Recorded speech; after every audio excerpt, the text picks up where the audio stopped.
I saw this article on CBR about how the X-Men are a flawed allegory for civil rights, but after reading the first two paragraphs, it sounded like it was written by AI, so I wasn't going to waste any more of my time. However, I saw your boy Zach made a video about the article, and I wanted to address some of what he said because I think he missed the point the probably fake person in the article made, and he also missed how prevalent hatred and bias are in societies, and how easily it manifests and gets rationalized. In the article, the probably fake person argues that the X-Men allegory about mutants and civil rights is flawed because, quote, as great as it is that the X-Men are so thematically resonant, looking at their history reveals that they were actually an incomplete civil rights allegory, especially when looking at things through a modern lens. Part of this stems from the time when the X-Men were created, and how people viewed civil rights back then. Well, a good way to fix that is to not look at it through a modern lens, but instead in context to the time in which the stories were created. That way you'll understand why people told the stories the way they did. The article claims that the X-Men were originally created as an allegory for the civil rights era. That isn't true. Stan Lee said that he had the X-Men be born with their powers because he ran out of ideas of how to give them powers. The race allegory came later, largely during Chris Claremont's run. The article also argues that the flaw with Xavier's approach is that he trains the X-Men to help the very people who constantly try to kill them. Their attempt to be people pleasers, to show that all mutants aren't a threat, constantly backfires. The article then claims that in the real world, the civil rights movement made headway because of protests, completely missing that the protests were peaceful and yet ironically spawned more violence from white people against the black community and their supporters. The late John Lewis talked about this in his graphic novel March. It went from yelling and screaming to physical assaults to flat-out murder in a short period of time, and without the protesters doing anything to provoke it.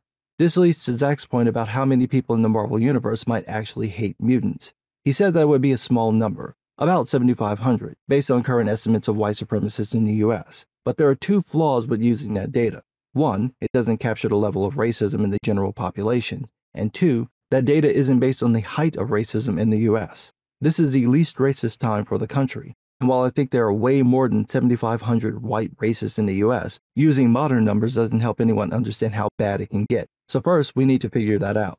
If we stick to the US and track the height of racism in the country within living memory, then the two biggest periods would be the 1920s and the 1960s. In the 1920s, the second version of the KKK had around 4 million members. We can assume those weren't the only white people who hated minorities, so the actual number of white racists was probably higher. In the 1960s, the third version of the Klan was made up of factions, the largest of which had about 30,000 members. But again, every white racist wasn't part of the Klan. So the number of racist white people, particularly in the South where racism was more overt, was likely much higher, probably still in the millions. And these weren't just people who didn't want black folks in their neighborhoods. These were people who would resort to violence. Again, the response to the 1960s civil rights movement proves this. Acts of violence against nonviolent protesters weren't exactly frowned upon. If we apply this to the mutants in Marvel, the probability that most people would be okay with mutants would be fairly low. After all, it's easy to justify fear of mutants, as one of Zach's commenters showed, quote, my favorite counter-argument to the people who tell me mutant control acts are fascist because they have rights is usually, don't think about them like diverse people. Think about them like people walking around with machine guns and flamethrowers, because that's the power they have. It usually does the trick. Yeah, it does the trick. The trick of dehumanizing mutants to make it easier to discriminate against them. I've heard this argument before. Let me give you the version I heard growing up. Don't think about black men and boys like other people. Think about them like people walking around with big rapist dicks, crack pipes, and Uzis. Thinking like that usually does the trick of making it easy to justify doing horrible things to other people, like assuming every black boy you see is a thug so you can do whatever you want to him because he's dangerous and deserves it. We see this throughout history, and we still see it today. You can look at the conservative claim that gay and trans people are sexual predators. You can look at people hand-waving away what happened on October 7th in Israel, and what's happening now in Gaza. It takes very little to bring that kind of hatred out of people, and the more people rationalize their fear and bias, the faster this happens.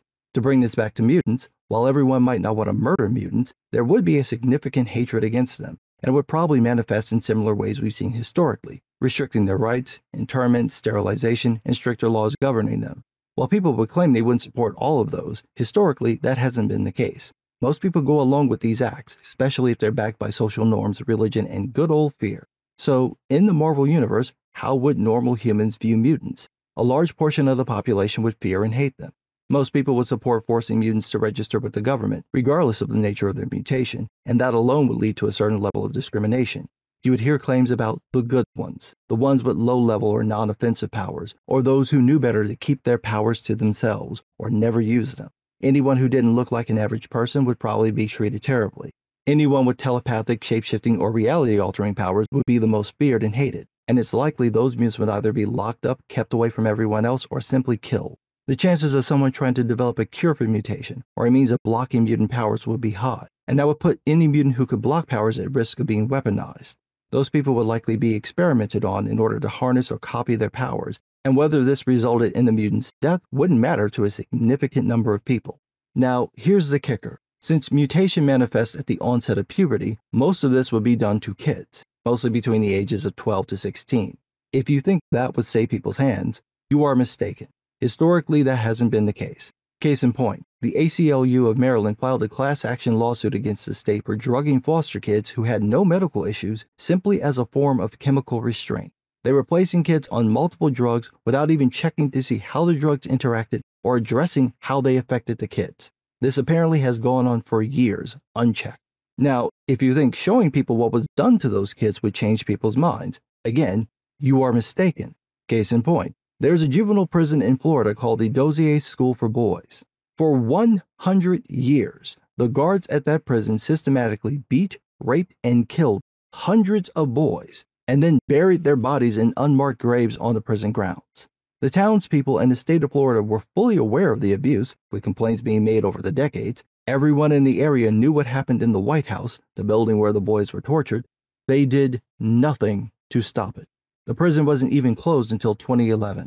That's how this works in the real world. So in the fictional world where the kids have powers, oh, it's going to be much worse. And again, it'll be easy to rationalize it because, like your boy Zach said in his video, you're going to want to know about the boy who can manipulate Earth's electromagnetic field. It's going to be real easy to justify doing terrible things to him to control his powers or just flat out kill him to eliminate the threat and serve as a warning to others. If you want to know what would happen to mutants in the real world, watch the beginning of Logan. That's what would happen. Except there wouldn't be any nice lady trying to set them free, and if the public found out about what happened, the general response would be based. Now, the article concludes with the claim that the X-Men were essentially fighting for the wrong people. They should have been concerned with helping mutants instead of trying to win the favor of humans who would never support them. The article cites Grant Morrison's run as the best version of the X-Men because it's the closest to that idea. However, it fails to note that this doesn't make the X-Men sympathetic. It's understandable that anyone hated by the entire world would want to isolate themselves and only worry about their own, but that can easily backfire, as we've seen with the Krakoa X-Men. These are the least likable version of the X-Men because of their isolationism, extremism, and xenophobia.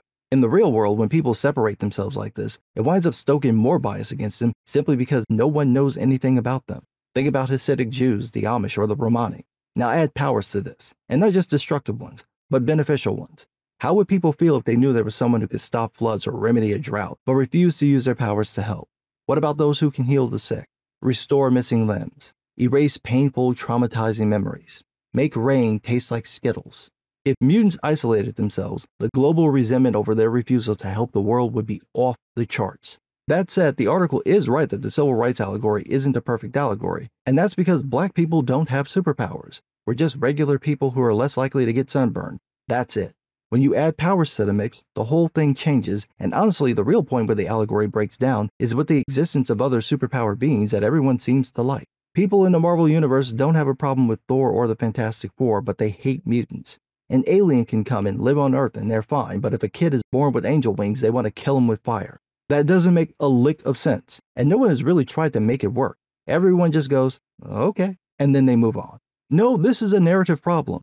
How are they fine with Captain America but not Wolverine? That's where the allegory falls apart, because in the real world, there are reasons why some groups are more tolerated than others. If people were trying to stick to a realistic depiction, that issue would be a factor.